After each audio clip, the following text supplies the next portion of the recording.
চারপাশে দুর্গন্ধ, নর্দমার পানি আর আবর্জনার স্তূপ, মাঝখানে পলিথিন আর কাপড়ে ঘেরা এক জরাজীর্ণ কুটির।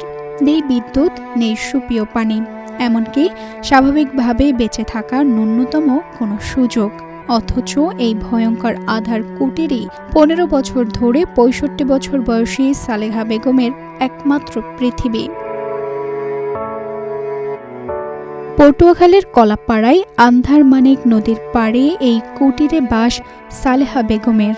স্বামীর মৃত্যুর পর থেকেই আড়ালে থাকার এমন জীবন বেছে নেন তিনি। দীর্ঘ 15 বছর কারোর সঙ্গে একটি শব্দও বলেননি। ঝড়, বৃষ্টি বা জলোচ্ছ্বাসের চরম মুহূর্তেও তাকে ঘর থেকে বের হতে দেখেননি স্থানীয়রা। এমনকি গোসল কিংবা মলমূত্র ত্যাগের জন্যও কখনো বের হন না বাইরে। সবচেয়ে হৃদয় বিদারক বিষয় হলো, ক্যান্সারে আক্রান্ত নিজের একমাত্র ছেলেকে এক নজর দেখতে বাইরে আসেননি সালেহা বেগম। ঘরের ছোট্ট এক চিলতে জায়গায় ঠিকমতো দাঁড়ানোর জায়গা নেই, সেখানেই বিষধর সাপ ও পোকামাকড়ের ভয় সহ্য করে কাটিয়ে দিয়েছেন বছরের পর বছর। সেখানেই মায়ের জন্য খাবার নিয়ে যান সালেহা বেগমের মেয়ে লাকি বেগম। তবে তার সাথেও কথাবার্তা বলেন না সালেহা, এমনকি ইচ্ছা না হলে খাবারও গ্রহণ করেন না। মারা 15 বছর মারা গেছে। মারার সময় মা যে এই ঘরে ঢুকছে, তারপর আমার সাথে কথা বলে না, আর কেউ সাথেও কথা বলে না। আর আমি আজকে দেখিনি, দিলে খায় না, দিলে খায় না, আর চায় না যে আমারে ভাত দাও। আর ঘরের ভিতরে সাপ ঢুকে, এই ভাঙ্গা ঘরে যদি মা যদি মরে, বাইরে কোনো কাজে নেই। কিভাবে বাইরে করব? আমরা চেষ্টা করছি, তুমি বাইরেও এরে আনতে পারিনি। আচ্ছা, গোসল করার না অন্টন বাইরেই করতে পারি না। পানি ঘরে দিই, পানি থাকে না, ড্রামেও থাকে না, আর বালতিতেও থাকে না। সবকিছু দিই আমি, কোনো কিছুতে আমি অভাব দিই না। আমি মরি মরি আমার মারা বাচ্চা থাকবো। সংসার চালাতে আর অসুস্থ ভাইয়ের মুখে আহার জোগাতে অন্যের বাড়িতে কাজ করেন লাকি বেগম। ক্যান্সার আক্রান্ত ভাইয়ের চিকিৎসা আর মায়ের সুরক্ষার বন্দোবস্ত করা তার একার পক্ষে কিছুতেই সম্ভব হয়ে উঠছে না। প্রতিবেশীদের ভাষ্য, সালেহা যে কুটিরে থাকেন সেখানে সোজা হয়ে দাঁড়ানোর মতো জায়গাটুকুও নেই। চারদিকে দুর্গন্ধ আর নোংরা পানি, বড় বড় বিষধর সাপ আর পোকামাকড়ের আনাগোনা সেখানে নিত্যদিনের। এরপরও অজানা কারণে বছরের পর বছর সেই কুটির আঁকড়ে পড়ে আছেন তিনি। এই বিগত স্বামী মারা গেছে 15 বছর হয়েছে। 15 বছর হওয়ার পর থেকে উনি যে ঘরের মধ্যে বইয়া কি করে, কি খায়, কি না খায়, আদৌ আমরা এলাকার মানুষ কেউ জানি না।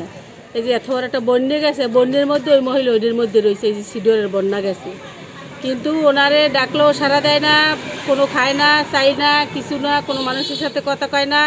ডাকলেও বলান দিলেও কিছু কয় না। ওর মাইয়া এসে একটু কাম কাজ করে মানের বাসায়, একটা স্বামী এসে জোগাইলে কাজ করে, একদিন করলে 8 দিন কাজ পায় না, তো কোনো রকম চলে। একটা ভাই এসে অসুস্থ, ঘরে ক্যান্সারে, এইভাবে ওনার জীবনযাপন কাটতে আছে। এলাকার মানুষ যদি আইয়ে সারাও দিনই মরিয়েও থাকে ঘরের মধ্যে, সাপ কুইসের অভাব নাই ঘরের মধ্যে। এর মধ্যে ওনারা কেউ সারা দিলেও টানলো, উনি ঘরের মধ্যেই থাকে। কাপড় কিনতে থাকে না, উলঙ্গ অবস্থায় থাকে না, বাথরুম করে না, কি করে কেউই জানে না। 15 বছর বিগত দিনে 15 বছর ধরে সে এই ঘরের ভিতরে আছে। কিভাবে থাকে আর কিভাবে কারোর সাথে দেখাও করে না। আমরাও পাড়া প্রতিবেশী হিসাবেও তার দেখি না। তার মেয়ে আছে, সে কাজকর্ম করে, ওই সময় মতো দুটো ভাত দেয়, খায়, তাও তার চেহারা তার মেয়ে হিসাবেও সে দেখে না। এদিকে সালেহা বেগমের রহস্যময় এই জীবনযাপনের বিষয়টি নজরে আসার পর পরিবারটির জন্য খাদ্য সহায়তা নিয়ে এগিয়ে এসেছে উপজেলা প্রকল্প বাস্তবায়ন কর্মকর্তা। সেই সাথে অসুস্থ ছেলের চিকিৎসার জন্য করা হচ্ছে অনুদানের ব্যবস্থা। উনি একটা কুড়ে ঘরের মধ্যে থাকেন এবং এই ঘরের যে অবস্থা এসে দেখেছি, আসলে এখানে একটা বসবাসযোগ্য একটা ঘর হতে পারে না। এটা জরাজীর্ণ একটা ঘর এবং নিচু জায়গায় এবং চারিদিকে পানি আবৃষ্ট, যেটা পরিবেশটা স্বাস্থ্যকর নয়। তারপরেও আমি শুনেছি এখানে এসে যেটা দেখলাম যে প্রায় 15 বছর যাবত নাকি উনি এখানে এইভাবে আছেন। আসলে আল্লাহর নিধন সৃষ্টি যে কিভাবে মানুষকে কিভাবে রাখে সেটা না আসলে বোঝা যায় না। তা আসলে দেখলাম যেটা আসলে করুণ অবস্থা। তারপরে ওনার যে খাদ্য সহযোগিতা আমাদের দুর্যোগ ব্যবস্থাপনা অধিদপ্তরের পক্ষ থেকে আমাদের কিছু শুকনো খাবারের বিতরণের ব্যবস্থা দুস্থ অসহায় এবং দুর্যোগে যারা ক্ষতিগ্রস্ত তাদের জন্য আছে, সেটার আমাদের উপজেলা নির্বাহী বিচার পরামর্শক্রমে তার নির্দেশনায় আমি এসেছি যে আমাদের এখানে আমরা তাকে কিছু খাদ্য সহায়তা দিচ্ছি যাতে করে প্রায় 1 মাস তারা চলতে পারবে। এবং তার যেহেতু এখানে বাসস্থানের জন্য যেই কাপড় বা কিছু দরকার ছিল সেটা আমাদের যেহেতু দুর্যোগ ব্যবস্থাপনাতে কম্বল রয়েছে সেখানে আমরা কম্বল বিতরণ করলাম, ওনাকে দিলাম এবং ওনার মেয়েকে বললাম যে ওনার মাকে যেন আল্লাহ যতদিন বাঁচা রাখছে তাকে তার জন্য একটু সহযোগিতা করেন, আমরা পাশে আছি।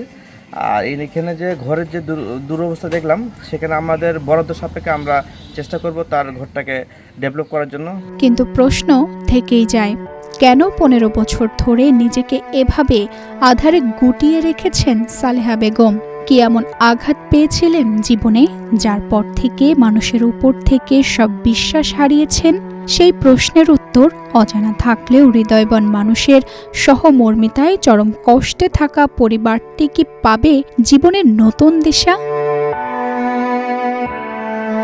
তানজিদা রহমান, ইনায়া, বাংলাদেশ প্রতিদিন।